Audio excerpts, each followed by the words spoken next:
Hello there and welcome. I am Jason Ott and this is Let's Talk About It. And today we are going to be talking about moderation.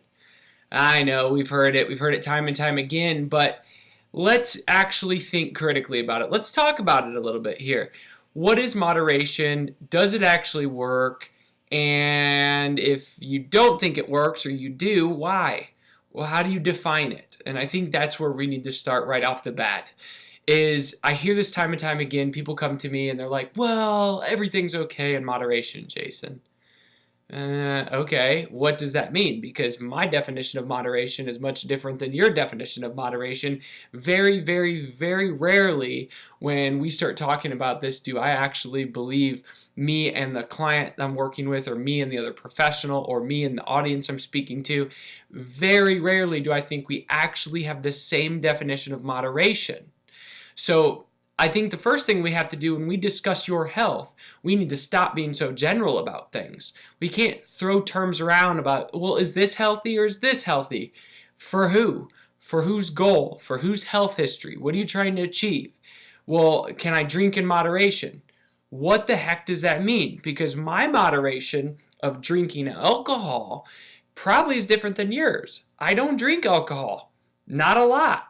My dad was an alcoholic, so how I define moderation is I'm not going down that same road. So yeah, if it's like a holiday and we're around family, I might have a glass of wine or two. Sometimes when me and my wife go out, have one drink, and we don't go out that often. Maybe once a month do we actually go out into that environment where that's what people are doing, just eating and drinking. So for me, we're talking 12 times a year. And that's moderate. Majority of my time, 97, 98% of the time, I'm not having it. So yeah, I'd have to say my definition of moderation as it relates to alcohol is just that. Now, I didn't used to be that way. I used to define moderation much differently, where I could drink 3, 4, 5 days a week, and depending on the night, I'm going to have more than one or two. And I called that moderation because when I was back in my college days, when I looked around me, I was doing a lot less than other people, or at times I was doing more. So we all define moderation differently. And I think that's where we got to start, depending on the topic. This is my first problem with moderation. We do not consider all the factors. So when someone comes in and sits down with me, let's say we start going over their nutrition, what they're doing, how they're living their life, exercise-wise too. I mean, everything. We're looking at the complete picture of your life and health and wellness. Okay. So, if we have somebody who has a history of medical conditions, if we have somebody who has a family history, if we have somebody who has gained and lost, I'm just going to use weight for this, 40 or more pounds 3 times, if we have someone later in their life, maybe on multiple medications, all right, what does moderation look like there? We have many factors. So now when we start talking about nutrition, we can look at, well, Jason, I'm going to have some alcohol just on the weekends. I'm going to have a drink or two every weekend. Okay, all right. We can do that. Drink or two every weekend. We're looking at 4 to 8 drinks a month. Okay, all right. That for you, for their definition, trying to meet the person where they're at, that seems kind of moderate. Cool. Well, Jason, I like sweets. I gotta have some sweets, so I'm gonna have just bite 100, 150 calories every day of some sweets. Okay. So you think that's moderate? Just going there. Yep, absolutely. You know what? I'm gonna have my coffee too, and I always put half and half in there. I'm gonna use a less sugary one, but I gotta throw that in there every morning too. But it's only one. I'm not gonna have 2 or 3 cups like these other people I work with. You should see it, Jason. It's absolutely ridiculous. Okay, all right. So we have these different categories for what we're moderating. Well, now when we look at the complete picture of that diet, you're drinking on the weekends, you're having something sweet every single day, you're throwing in and making a sugary coffee, setting you off in a bad food cycle to start your day, which leads to more bad habits and actions.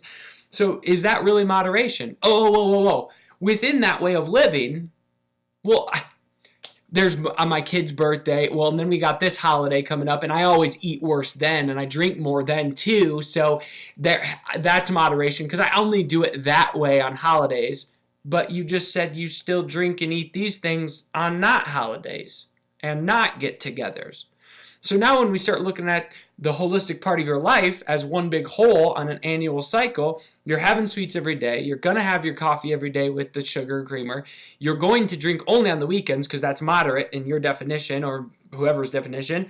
But then also you have all these holidays and events and get-togethers, which you just admitted that you are going to eat and drink more than what you do on your definition of moderate days and moderate week to week. So I have these conversations all the time that we hear a word and each person has a different definition of that word.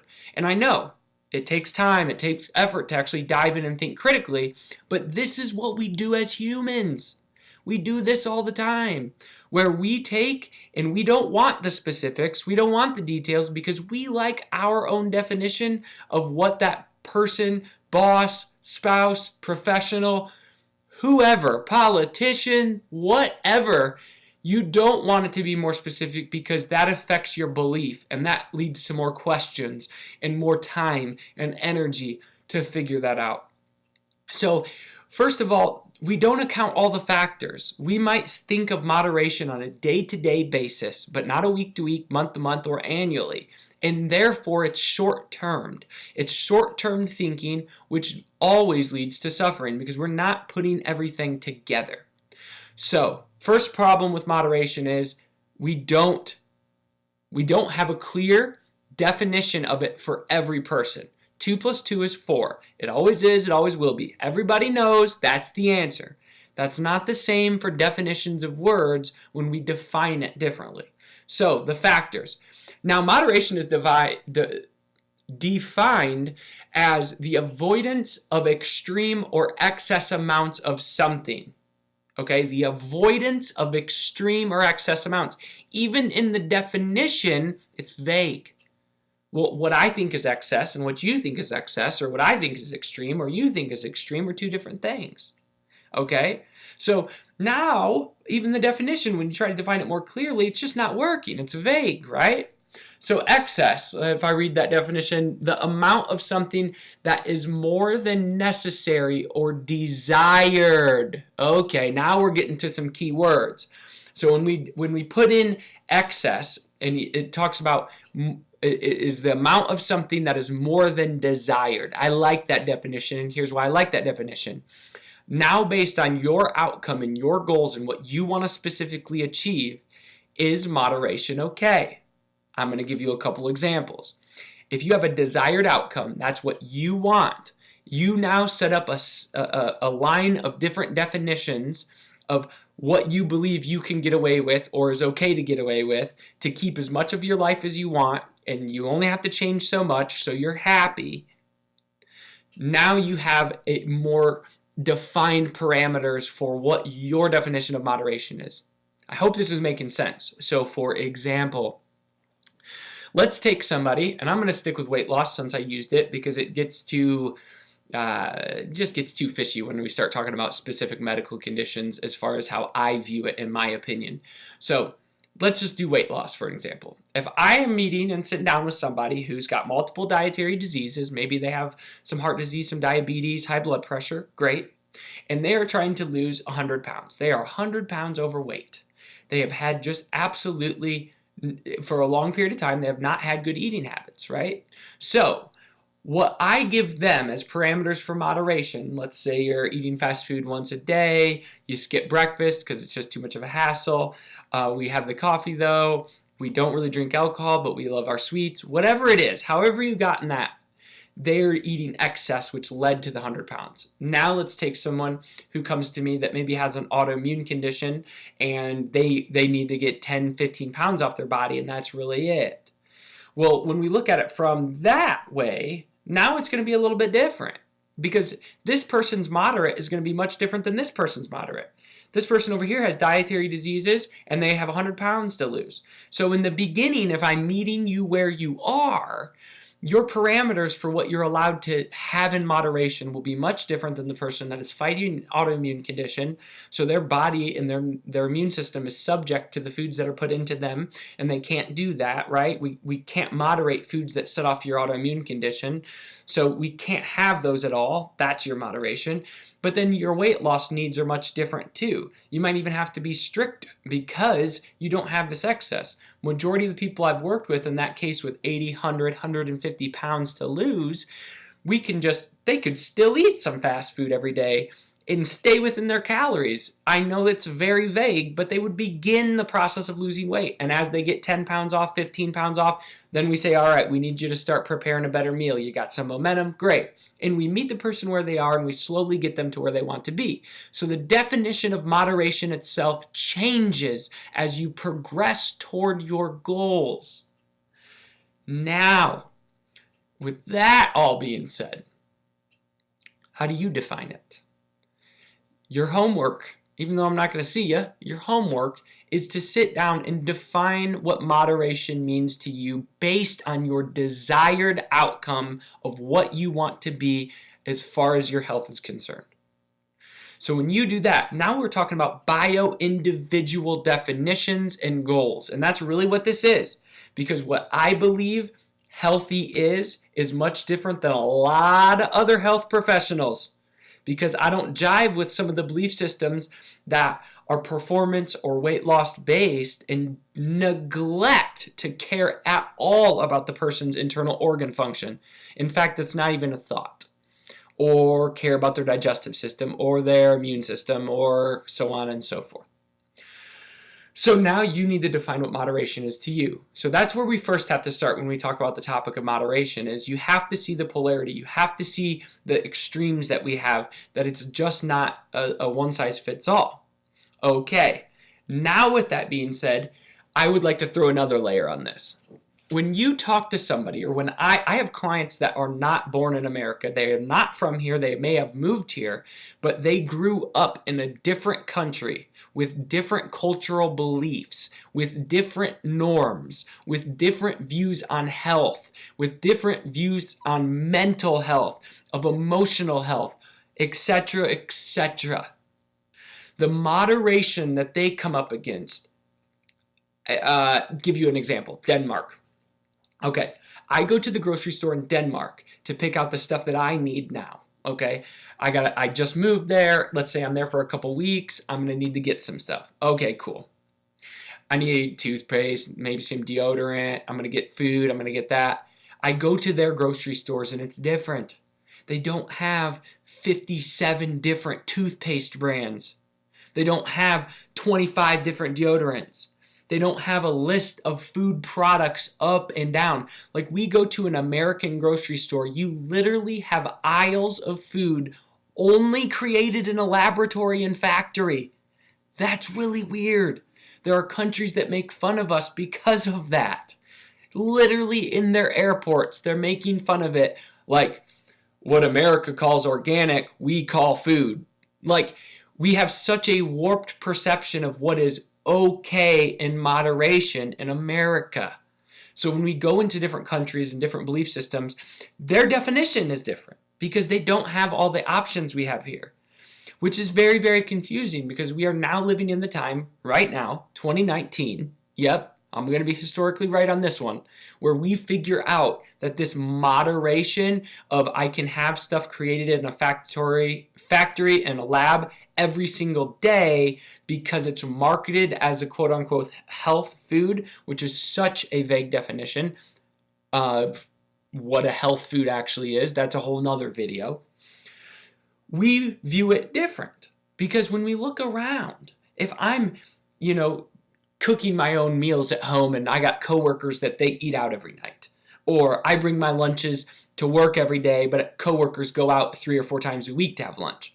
When I look at my moderation, I'm going to be okay to have my drinks or have this or have that because I see all this other areas that I'm doing better at than majority of the people around me. So it warps my definition because we haven't clearly defined what is our desired outcome. So then we can understand our own definition of what moderation is. And here's the deal. If you haven't achieved or you are struggling to get the health you want, how you're living, there is no moderation.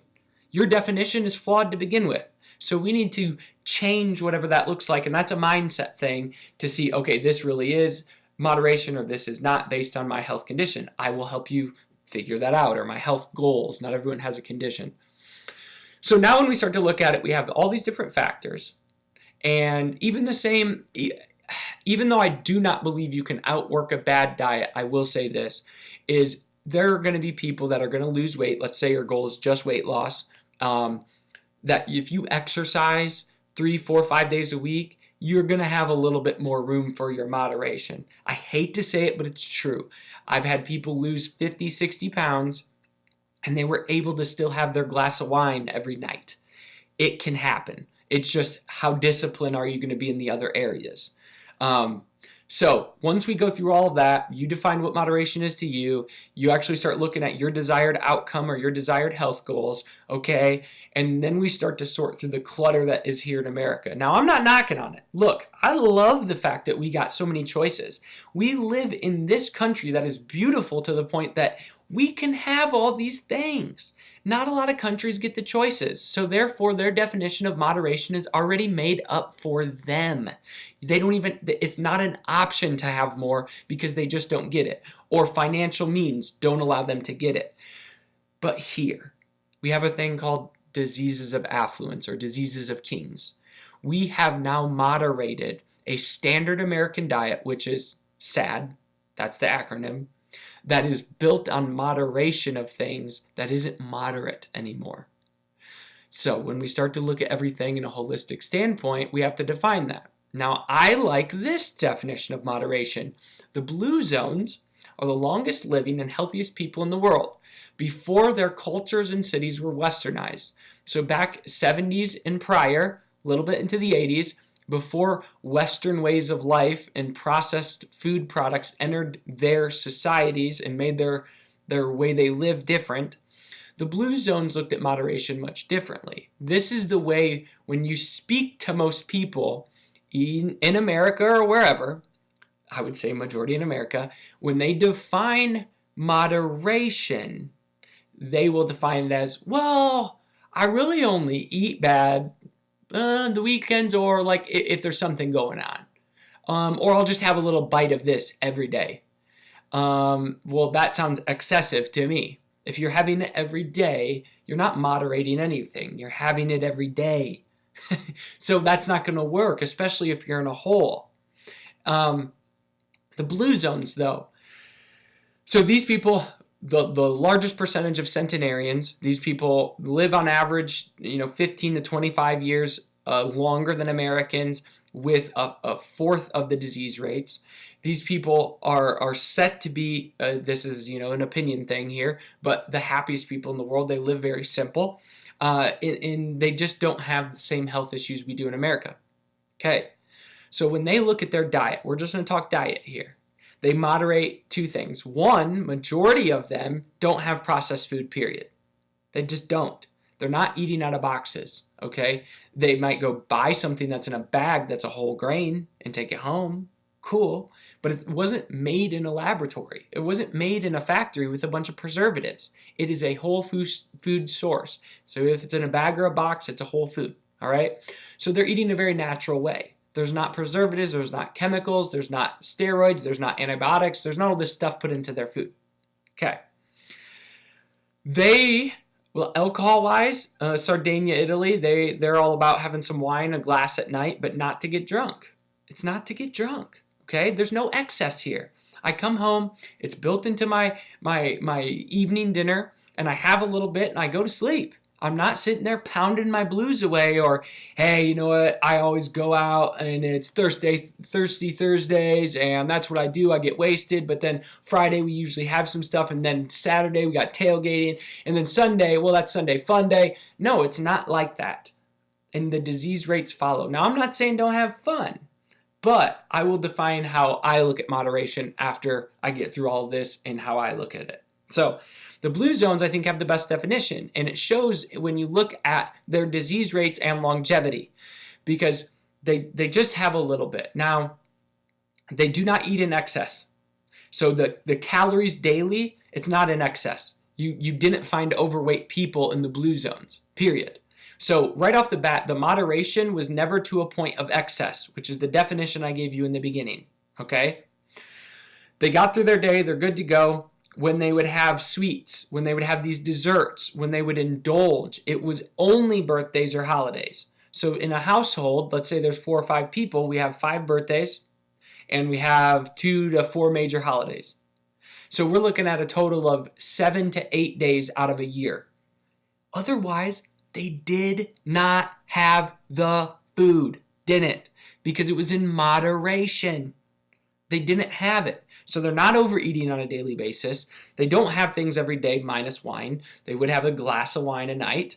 It was much better quality wine. It's not the boxed, $3.99 special wine. It actually has resveratrol in it, and it actually has the tannins, which bring antioxidants. So it's a little different on the scale.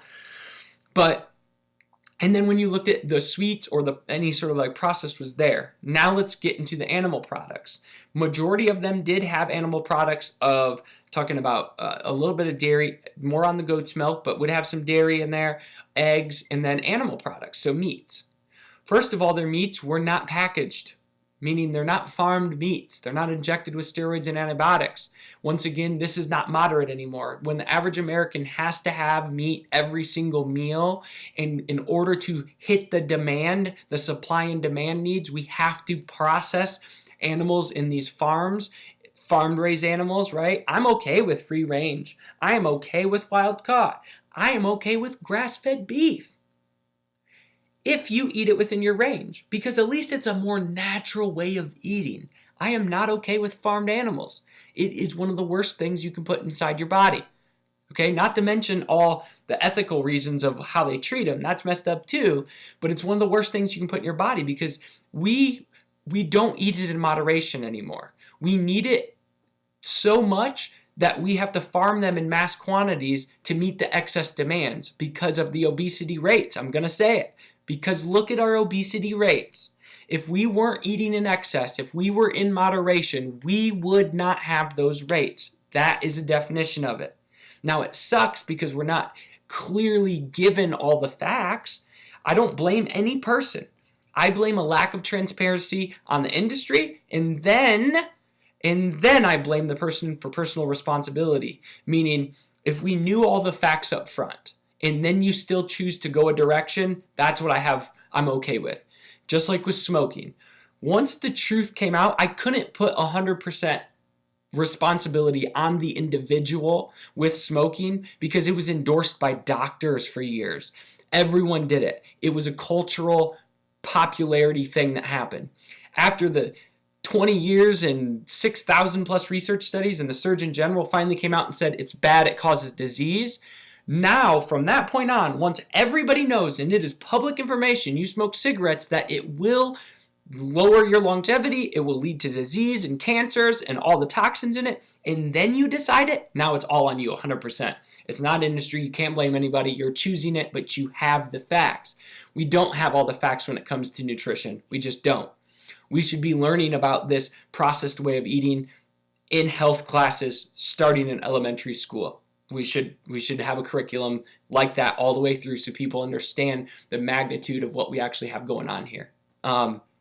So when you look at that, it's not moderation. And we are sending a psychological message that it's okay. So right away, by definition in America, we are psychologically saying this is moderation, this is normal, and it's brainwashing us into believing that. Even though when we look at the statistical disease rates, it is getting worse and worse and worse and worse and worse and worse. So clearly we don't have a handle on that.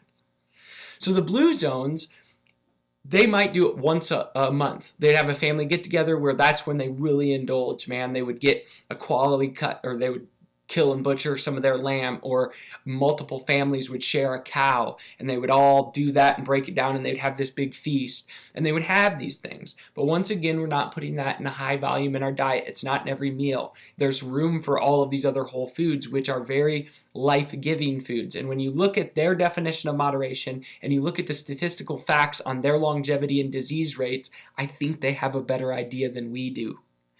So I like that definition. And that's exactly that little rant I went on there about the obesity and all of that stuff in America. That is why it doesn't work. Because we silo what we're moderating. So I can have a little sweet, I can have a little alcohol. Well, I need salty and crunchy. I'm going to have a little bit of that. Ooh, but I'm going to go out and I have things to do. I have work events, so I can do a little bit there. Oh, but then I have family events. Family's in town, or I got this birthday, or I got this holiday, which in America we have 50 million holidays. It seems like every day there's a new damn holiday. When you look at it like that, in the micro, it's a problem because we're not moderating anything. Moderation, you should be able to go all day for 5-6 days straight, and then you might have a little bit on a Sunday or Saturday or Friday, whatever it is, and then you're back on it again for a week. So out of a month, 4 days or 4 meals out of 90 meals, let's say a person eats 3 times a day, there's 30 days in a month, roughly, that's 90 meals. If 4 or 5 of your meals were not what it should have been, that's moderation. Not the other way around, where two of your 3 meals or 2 of your 4 meals every day is moderation. Doesn't work that way. So our lack of understanding the critical elements of what moderation actually is as it relates to longevity, disease prevention, immune function, all of this type of thing, it's just a little different. And that's exactly why I do not let people say that in my sessions of everything is okay in moderation, right, Jason? No, it's not. Unless we have an in-depth conversation on what the hell moderation actually is as it relates to your desired outcomes. As always, if you guys need any help on anything, please email me, Jason at Empowered Prevention. Please visit the website, www.empoweredprevention.com, and I'm here to serve you. As always, have a blessed day, and your right to having a thriving life is right around the corner. I'll talk to you guys soon.